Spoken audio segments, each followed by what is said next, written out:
Votre fidélité nous honore. Madame, Monsieur, merci et bienvenue à ce plateau matinal entre 9h20 et 9h50 sur Equinox Télévision. Chaque matin à cette heure, nous vous proposons les clés de lecture et de compréhension des grands sujets qui meublent les colonnes de la presse nationale. Et tout de suite, avec les différents journaux en kiosque ce matin, à la une de la nouvelle expression faux diplôme, Nietzsche ne lâche pas Manaouda. Le député de la Nation démontre comment le ministre de la Santé a menti en brandissant un faux diplôme de doctorat PhD pour évoluer dans l'administration camerounaise et a récemment tenté de se faire recruter comme enseignant à l'université de Douala. Et c'est justement cette institution qui a finalement découvert le scandale que le pouvoir, très embarrassé, veut étouffer. Croit savoir le journal. Les pages 2 et 3 vous proposent cette déclaration du député Jean-Michel Nietzsche sur ce qu'il est désormais convenu d'appeler l'affaire Manaouda. En oreillette également de la nouvelle expression ce matin au Nord-Ouest, vaste opération militaire. Au cours des dernières opérations militaires dans le Boyo, plus de 17 séparatistes ont été tués et 7 autres capturés par l'armée et la population. L'article est à retrouver en page 5 de la nouvelle expression en kiosque ce matin. Le messager est paru ce matin à la une, gestion du PDCVA, les non-dits du rapport de la BAD, mis à l'index par la Banque africaine de développement dans la gestion financière du projet de développement des chaînes de valeurs agricoles. Les responsables font le procès du bailleur de fonds. La une de Le Messager vous propose ce matin les non-dits de ce rapport de la Banque africaine de développement. C'est à retrouver en page 5 du quotidien Le Messager. En pied de une du Messager ce matin, travaux publics peur sur la route nationale numéro 3 pour cause l'affaissement d'une buse au lendemain de la pluie diluvienne du 20 août dernier. Indique ce matin le quotidien Le Messager. Mutation est en kiosque ce matin à la une, couverture santé universelle, complications prénatales. Les dernières avancées sur ce projet cachent mal les atémoiements et insuffisances qui retardent sa concrétisation. Mutation vous pose ce matin un dossier en page 7, 8 et 9 du journal. En pied d'une mutation, Marois Kousserie, la route ne passe plus. L'article est à retrouver en page 5. Et puis BPC, le taux de réussite en baisse, titre en pied d'une ce matin, le quotidien privé mutation. Le Messager vous propose ce matin pluie, péril sur l'extrême nord, habitat, pont, agriculture. Reportage dans une région qui souffre. Les pages 3 et 4 de Le Jour vous proposent ce grand reportage sur le sous-développement dans la région de l'extrême nord. En pied une du quotidien Le Jour ce matin, port de Douala, la régie déléguée peut permettre d'économiser 10,4 milliards de francs CFA. Et puis préparation du champ 2021. 30 jours convoqués chez les Lions à Prime. Le stage bloqué se déroulera du 15 au 25 septembre en Bancomo, indique ce matin le quotidien bleu, Le Jour. À la une de l'émergence ce matin, extrême nord, Mora et Kousserie coupés du reste du Cameroun. Le port reliant Marois à Mora s'est effondré suite aux pluies diluviennes. L'article est à retrouver en page 5 du quotidien bilingue Émergence qui est en kiosque ce matin. Littoral, en pied de une, opposition tribale. Le journal vous propose cet article en page 5 ce matin dans ses colonnes. À la une du quotidien gouvernemental Cameroun Tribune, activité de Médecins sans frontières, le recadrage du gouvernement. Le chef de mission de l'ONG au Cameroun, reçu hier par les ministres des Relations extérieures, le jeune Belambela et de l'administration territoriale pour la Tarangie, occasion d'inviter Modeste Tamakloué Kokou et l'organisation à laquelle il appartient a fait montre de plus de neutralité dans les interventions dans les régions de l'extrême nord, du nord-ouest et du sud-ouest. Le Cameroun Tribune vous propose ce compte rendu, c'est en page 2 du journal ce matin. Au pied de une de Cameroun Tribune, impact du Covid-19 dans les ménages, comment on s'organise pour subsister. Article à retrouver également dans les colonnes du journal. L'économie quotidien est paru ce matin à la une Doing Business, un audit annoncé sur le processus de collecte et d'examen des données. La décision a été prise par la Banque mondiale après avoir constaté un certain nombre d'irrégularités. Indique ce matin le quotidien, l'économie quotidien qui est en kiosque ce matin avec un oreillette, sécurité alimentaire, les prévisions de FUNET pour le Cameroun. Article à retrouver également dans les colonnes du journal ce matin. Repère est en kiosque à la une RDPC, qui était le mauvais génie. De plus en plus, les militants dévoués expriment leur mal-être face aux frustrations et l'ingratitude de la hiérarchie du parti. Cas de Simon Meyanga, dont les obsèques se sont déroulées dans la plus grande indifférence. Quoi savoir, repère qui est en kiosque ce matin. Madame, monsieur, merci d'être avec nous ce matin une fois de plus. Avec sur ce plateau, nos chers confrères déjà installés. D'abord, Camille Nélé. Camille, bonjour. Bonjour, bonjour Donald Ruiz, bonjour Hervé Villard, que je n'ai pas vu depuis très très longtemps. Et bonjour aux téléspectateurs, très nombreux téléspectateurs d'Equinox Télévision, mais un grand bravo au général Cavalier et au général Kongwese, et qui tous les deux viennent de frapper un grand coup du côté du nord-ouest en neutralisant une énorme bande de criminels et en arrachant un incroyable stock d'armes et de munitions. Merci d'être avec nous ce matin, Camille Nélé. Hervé Villard est avec nous. Hervé, bonjour. Bonjour Brice, bonjour doyen Camille, c'est un plaisir d'être là ce matin. Permettez-moi de dire bonjour aux habitants de Eminevon. C'est un village d'arrondissement de Saint-Méléma, plus exactement situé dans le sud Cameroun. Dans le Ndjaïlobo. Certainement. Voilà. Merci d'être avec nous ce matin. Pas très loin de Bormeka, le village du chef de l'État. C'est le Ndjaïlobo. Vous étiez oui, il y a quelques jours, dans le sud. Exactement. Camille Nélé à la une de la Nouvelle Expression ce matin, faux diplôme, Nincho ne lâche pas Manaouda.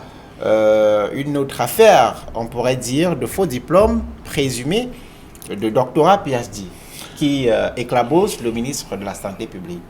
Éclabousser, je ne sais pas, mais je veux dire que les attaques du député Ninch contre le ministre Manaouda commencent à ressembler à un véritable acharnement. Et quand le titre de la Nouvelle Expression est évocateur, Ninche ne lâche pas Manaouda, ça veut dire qu'il a déjà attrapé une fois, peut-être deux fois, peut-être trois fois, il continue. Il ne lui lâche pas les baskets. Moi, je pense que c'est un problème de personne à personne. Bon, maintenant, s'il faut nous, si le député de Vouri-Est est en train de vouloir nous démontrer que le ministre Manaouda est un tricheur, le ministre Manaouda c'est quelqu'un qui est arrivé là où il est à travers des raccourcis. Je ne sais pas si ça fait avancer le débat, mais toujours est-il qu'on voit que c'est un scandale, un gros pavé qui balance dans la mare de la première page de la Nouvelle Expression ce matin. Hervé Villard, je rappelle que cette affaire vient du fait que le ministre de la Santé publique a postulé pour être enseignant à l'université de Douala, enseignant de sciences politiques. Oui, exactement, il faut quand même reconnaître que la Nouvelle Expression n'a pas fait un titre ainsi par hasard. Il faut le reconnaître parce qu'en fait, vous vous souvenez que le scandale dans la gestion des fonds du Covid avait été déclenché par Michel Nietzsche, également député Vouri-Est, député SDF de Vouri-Est. Et effectivement, vous vous souvenez que ça avait fait les choux de la presse et que ça avait même nécessité une enquête qui a été ouverte pour qu'on essaie de voir en clair comment ces fonds ont été gérés et que le ministre lui-même, dans une tribune à la CRTV, lors d'un journal à 20h30, avait expliqué un certain nombre de choses et avait précisé qu'il avait remis par exemple des riz de Orca remis au gouverneur. Jusqu'à aujourd'hui, on attend que certains gouverneurs se prononcent, comme le gouverneur de la région de l'Ouest l'avait déjà fait. Donc aujourd'hui encore, c'est un scandale qui concerne les diplômes. C'est vrai que dans la tribune servie par exemple, Michel Nietzsche, il fait évocation de ce que son dossier n'a pas été retenu par l'Université de Douala dans le cadre de recrutement des assistants, des enseignants assistants à l'Université de Douala parce que son diplôme, semble-t-il, ne serait pas un vrai. Et des questionnements qui poussent aujourd'hui tous ceux qui tournent autour, enfin, les Camerounais à s'interroger, à se poser la question. Si Jean-Michel Nietzsche est dans le faux, il faudrait justement que, pour la clarté, que le ministre de la Santé publique aujourd'hui puisse se prendre, n'est-ce pas, apporter des éléments qui démontrent qu'en réalité, ce n'est qu'une cabale à son égard, parce qu'en réalité, le mot jaloux, c'est un mot français qui existe également, il faut le connaître. Donc, ce sera à dessein qu'on évoque si, peut-être, Jean-Michel Nietzsche, ils ont des accointances ou bien un autre problème ailleurs et qu'on ramène ça au niveau des débats publics. Mais bon, vous savez que si ça avait que c'est vrai, il faudrait justement que l'État puisse se servir parce que vous savez, la fraude, le vol, tout ça, à Dupéry, tout ça est sanctionné par la loi. Et c'est à ce niveau-là que ça commence à intéresser la presse. Parce qu'en fait, la presse a vraiment pour mission de dénoncer. Jusqu'à présent, il faut quand même reconnaître que ce ne sont que des soupçons. Et jusqu'à présent, rien n'est confirmé. Certainement que la lumière sur cette affaire permettra de voir davantage clair. Et de savoir qui est dans le faux ou qui est dans le vrai. Alors, au-delà de cette controverse sur l'authenticité ou non de ce diplôme de PhD Kaminele, le ministre, le député Jean-Michel Nitche pose la question de la disponibilité du ministre de la Santé publique, qui est, comme on le sait, membre du gouvernement. Le député se demande s'il aura le temps d'assumer ses fonctions de ministre et d'enseigner les sciences politiques à l'université de Douala. C'est difficile de voir des ministres capables de tenir un département ministériel et de continuer à enseigner. Il y a plein de ministres qui étaient des enseignants, mais dès qu'ils ont été nommés ministres, ils ont fait un choix, et le choix, bien évidemment, c'est l'activité gouvernementale. Mais moi, je persiste à dire que cette obsession a toujours fouillé dans les cursus. Vous voyez un règlement de compte du député à l'endroit du ministre? Je ne sais pas. Je me pose cette question, mais bon, il est vrai que, comme le dit Hervé, le rôle de la presse, c'est aussi de dénoncer. De dénoncer ou de répercuter les dénonciations. Mais moi, je pense que cette façon assez odieuse d'aller fouiller dans la vie des gens, d'aller rechercher leurs qualifications, leurs compétences. Vous savez, en France, on a connu un ministre des Finances, seulement détenteur d'un certificat, un CAP d'ajusteur.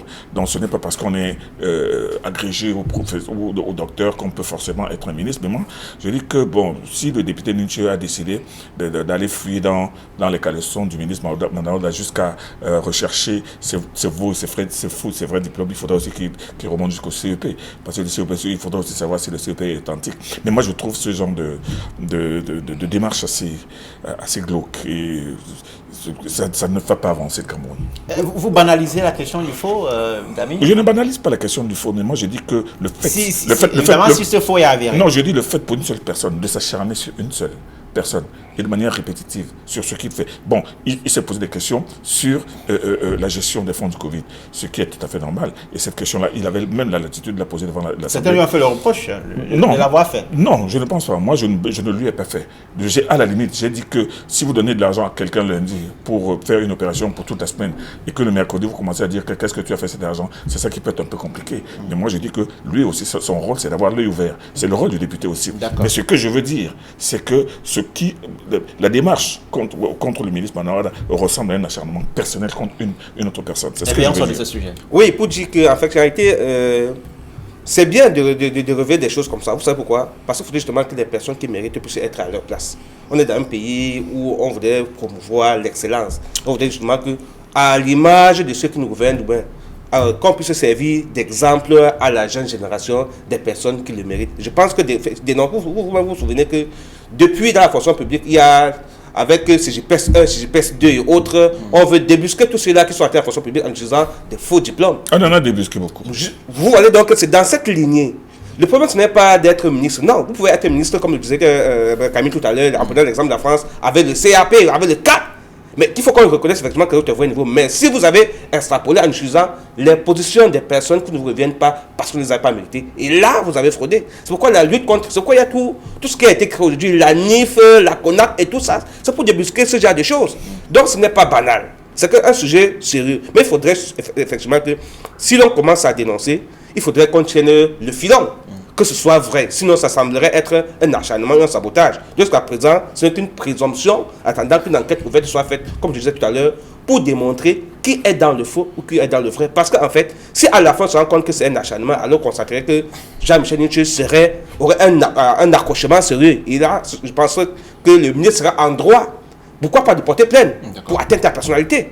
Parce que c'est quand même insultant pour un ministre de la Santé publique qui gère tout un ministère aussi sensible que le ministère de la Santé, comme s'il l'exposait comme ça en disant qu'il porte sur lui des faux diplômes, du moins qu'il a des diplômes qu'il ne méritait pas. C'est une insulte grave à la limite même, insulter l'intelligence du Cameroun. C'est pourquoi ça devient très intéressant parce qu'en fait, c'est même l'occasion pour tout le gouvernement, le Premier ministre lui-même d'instruire une enquête là pour savoir mais qui est donc ce monsieur qui nous gère? A-t-il les compétences et les qualités qu'on lui donne, ou du moins, pourquoi on lui en veut tant?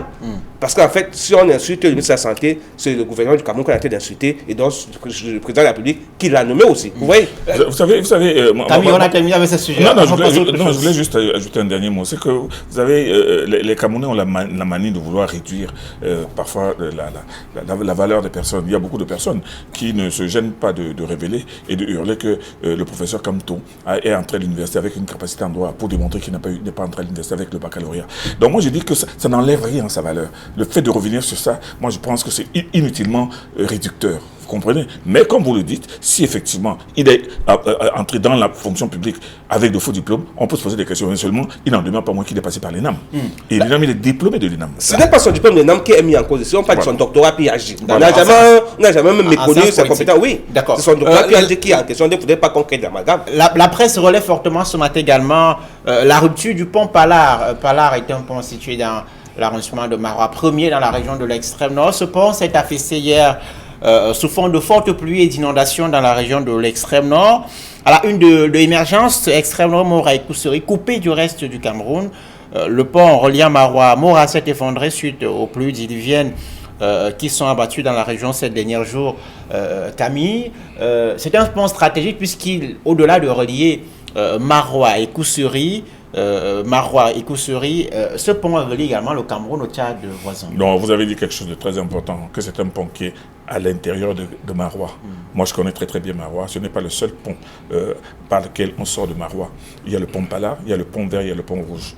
Vous savez, vous sortez par là, d'un côté vous allez vers les services du gouvernement, vous allez sortir par la ville, de l'autre côté vous allez vers les services des douanes. Ce n'est pas un pont, c'est-à-dire qui coupe complètement la route de Marois à Mora. Moi je connais très très bien cette zone. Donc c'est vrai, il y a un problème sérieux. Le pont... C'est ce pont qui est sur la route nationale numéro 1. Non, mais est-ce que s'il est sur la route numéro 1, on peut le contourner en passant par les douanes, puisqu'on sort de la ville par les douanes.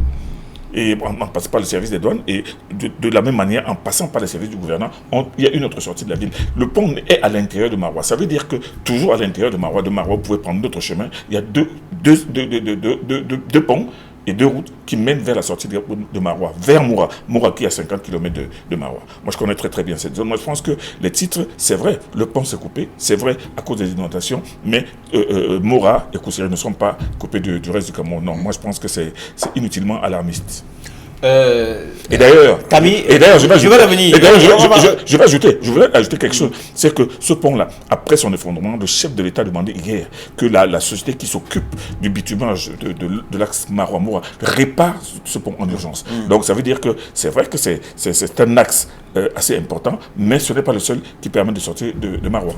Camille a semblé minimiser la situation. En fait, peut-être on n'a pas... Je relativise, je ne minimise pas. On n'a pas les mêmes... éléments d'appréciation d'un tel fait, vous voyez, c'est gravissime. C'est gravissime parce qu'en réalité, quand on a construit un pont comme celui-là, l'interrogation, savoir ce pont date depuis combien d'années. Il date de 40 ans. Vous comprenez? Je pose la question à dessein. Si date de 40 ans, ça veut dire que nous a dit ce matin ça veut dire que effectivement, on devrait penser à le remplacer. Vous vous souvenez de la catastrophe du déraillement des trains des ECA? Combien de personnes on avait perdu parce que la route était coupée à Douala, la route était effondrée à Douala, à Manaï, vous vous souvenez? Parce qu'effectivement, ce sont des causes comme celle-là qui entraînent des hécatombes. Heureusement que dans le cas de Marois, il y a des déviations. À Douala, on n'a pas eu de déviation, on n'a pas de déviation. Vous imaginez qu'on n'a pas de voies de contournement, qu'on serait coupé actuellement. Et non, si le pont du Voué s'effondre, on est coupé. Bien sûr. Vous voyez? C'est pour dire que dans notre pays, on a une manière de gérer qui n'est pas toujours bonne. Des lenteurs administratives. Vous savez, gouverner, gérer, c'est prévoir. Et quand on a construit une institution, on a construit un bâtiment, on a construit une œuvre, ça a une durée de vie. Et on devrait l'évaluer. On devrait le remplacer. Je pense que le cas de Marois n'est qu'un signalement. Vous vous souvenez qu'après la forte pluie, sur la nationale numéro 3 également, Douala Yaoundé. Oui, c'est affaissé. Effectivement. Et ce n'est pas la première fois. Vous vous souvenez qu'après Manaï même, il y a un autre pont, après Borne 10, qui s'était également affaissé. Vous vous souvenez effectivement que les travaux sont là. Et ça nous retarde parce qu'en fait, le Cameroun, sur le plan économique, connaît de sérieux problèmes. Et quand c'est que c'est avec les transits, les déplacements des personnes et biens, qu'on réussit à renflouer les caisses, à partir ne serait-ce que des barrages, des péages et autres, le transport des marchandises, et vous voyez, ça pénalise tout le monde. Quand on veut être un pays développé comme le nôtre, je pense qu'on prend des décisions bien avance. Et c'est pour ça que chaque fois, on va taper sur le doigt de ceux qui nous gouvernent. Or, on se rend compte que nous bavardons sur ce plateau, au jour le jour. Ils ne prennent pas... En fait, ils ne sont pas émus, ça ne les affecte pas. Par contre, les personnes qui souffrent de ça, c'est Camille et moi qui avons de la peine à nous dépasser avec les doigts là, quand il y a des pluies. C'est nous qui souffrons.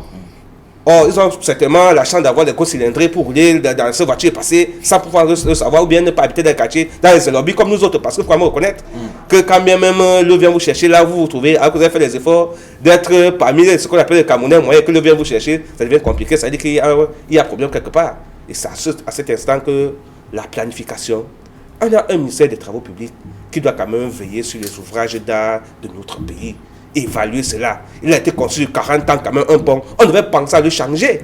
Heureusement que la force des choses a voulu qu'on construise d'autres, que pas le développement de la ville, qu'on construise des voies de contournement. Sinon, on n'arriverait plus au Tchad.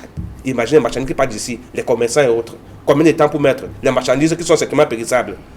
Vous voyez? Ce sont environ 100 à 150 camions par jour, d'après ce que nous indiquent ce matin les journaux. 100 à 150 camions par jour qui prennent cet axe en allant vers le Tchad. Je vous signale qu'aucun camion n'est stationné à Maroua. Ce n'est pas là le souci. Non, Donald Brice donne un chiffre réel. Oui. Il y a 100 à 150 camions qui empruntent cette route-là. Mais pour vous dire que la solution est trouvée, ou qu'il y a des solutions alternatives, aucun camion n'est stationné à Maroua. Je suis sûr d'une chose, la chance de Mora. Une autre ville ne pourra pas l'avoir. Vous savez que Sancho est dans une situation similaire à cause de cette pluie. Vous vous imaginez que c'est difficile. Hier, avant qu'on fasse la déviation de Sancho, quand c'était coupé à quelqu'un, il y a environ 10 ans, c'était devenu compliqué. Au niveau de Kanka, là-bas, c'était devenu compliqué pour rejoindre l'autre partie du Cameroun. Les voitures étaient obligées de créer. On crée des agences de ce côté-ci. Vous venez, vous marchez à pied, vous traversez le fossé pour continuer. Pour une route comme celle-là, une nationale numéro 5, si je ne peux pas... Il y a une nationale numéro 5, effectivement. Vous voyez donc il y a des efforts dans la construction de nos infrastructures qu'il faudra faire. L'évaluer. Vous vous souvenez que l'ordre des ingénieurs bâtiments, quelque chose comme ça, oui, si je ne me trompe pas l'expression, avait fait une étude pour démontrer que les ouvrages du architecte, merci, pour démontrer que il y a au Cameroun des infrastructures qu'il faudra renouveler rapidement parce qu'elles ont vécu pendant longtemps. Vous avez vu qu'on a été fait pendant que le premier président du Cameroun, il était encore, pas du président Amadou Ahidjoupa à son âme. Il faudrait penser à le renouveler pour que nous puissions vivre. C'est comme les hommes. Ils ont besoin de renouveler les cellules pour être bien portants. Sinon, il y aura des fractures, des maux tous les jours. Et il faudra faire des ponctions. Les ponctions, ça ne suffit pas. Alors, le quotidien Le Jour nous propose ce matin un grand reportage sur, au-delà de ce pont, sur l'habitat, sur l'agriculture dans la région de l'extrême nord pour évoquer une région qui souffre, pour citer le journal ce matin. À la une de mutation, oui, couverture santé universelle, complications prénatales. Le quotidien indique que les dernières avancées sur ce projet cachent mal les atermoiements et insuffisances qui retardent sa concrétisation. Le journal évoque ce partenariat récemment signé entre le gouvernement et une entreprise coréenne pour la mise en œuvre de cette couverture santé universelle, mais indique qu'il y a beaucoup de conditions qui ne sont pas encore réunies. Camille. Comme d'habitude, Mutation nous a servi un titre croustillant, complications prénatales, c'est-à-dire que complications avant que le sujet naisse. Et justement, ça se passe à l'hôpital. Et le sujet, effectivement, c'est le sujet de santé. Il faut dire que cette entreprise étrangère qui a été choisie pour mener à terme ce grand projet suscite des interrogations, aussi bien de la part des Camerounais que des spécialistes de santé. Donc aujourd'hui, on est en train de réaliser, certains réalisent que ce projet est mal implémenté, mal conçu, et pourquoi le confier à telle structure étrangère qui, pour certains, n'a pas la compétence requise. Donc aujourd'hui, nous sommes dans un tourbillon certain où les gens se posent des questions, 1, sur le choix, 2, sur la portée, et maintenant 3, sur la capacité de la mise en œuvre de ce plan de santé universelle. Donc aujourd'hui, on ne peut que compter les coûts et on se demande si effectivement le gouvernement a fait le bon choix en jetant son grappin sur cette entreprise. Voilà. Alors, Hervé Villard, on va évoluer vers Cameroun Tribune qui parle des activités de Médecins sans frontières au Cameroun, le recadrage du gouvernement, en indiquant en chapeau que le chef de mission de l'ONG au Cameroun a reçu hier par le ministre des Relations extérieures et le ministre de l'administration territoriale, réception qui a donné l'occasion d'inviter Modeste Tamakloé Koku et l'organisation à laquelle il appartient de faire montre de plus de neutralité dans les interventions dans les régions de l'extrême nord, du nord-ouest et du sud-ouest. Ça va surprendre que ceux qui ne sont pas habitués à la réalité du Cameroun, vous savez que c'est vrai que nous passons des moments très difficiles. On a attaqué à l'extrême nord par Boko Haram. Dans le nord-ouest et le sud-ouest, on est également en guerre. Et donc, du coup, la situation de vie des populations de cette zone n'est pas toujours celle qui est appréciable. Et chaque fois qu'on a produit un rapport sur le Cameroun concernant le droit de l'homme à ce côté-là, c'est tout à fait normal que le ministre de l'administration territoriale puisse sortir pour faire des critiques. Et du coup, il doit avoir un regard parce qu'en fait, ce n'est pas toujours facile de vivre dans cette zone. Vous savez que tous les rapports, Human Rights Watch incriminent le Cameroun au niveau du respect des droits humains. Ce n'est pas Transparency International qui fera le contraire et autres. Vous voyez, donc, il faut attirer l'attention là-dessus et que les rapports qu'on pond sur le Cameroun ne soient pas toujours des rapports qui sont incendiaires parce que quand on est dans une situation de guerre, ce n'est pas facile, c'est vrai, mais bon, avec les crimes qui ont été commis, à la fois les exactions par certains soldats, il y a quand même qu'il faudra attirer l'attention de ceux-là sur le rapport qu'ils vont rendre parce que chaque fois, c'est incrimine le Cameroun et le respect des droits de l'homme sont toujours mis en avant. Camille, que traduisent ces relations, on va dire, de méfiance entre le gouvernement et les organisations internationales? En fait, le gouvernement a l'impression, plus que nette, que effectivement ces ONG, pas seulement Médecins sans frontières, mais surtout ces ONG spécialisées dans les droits de l'homme, font des rapports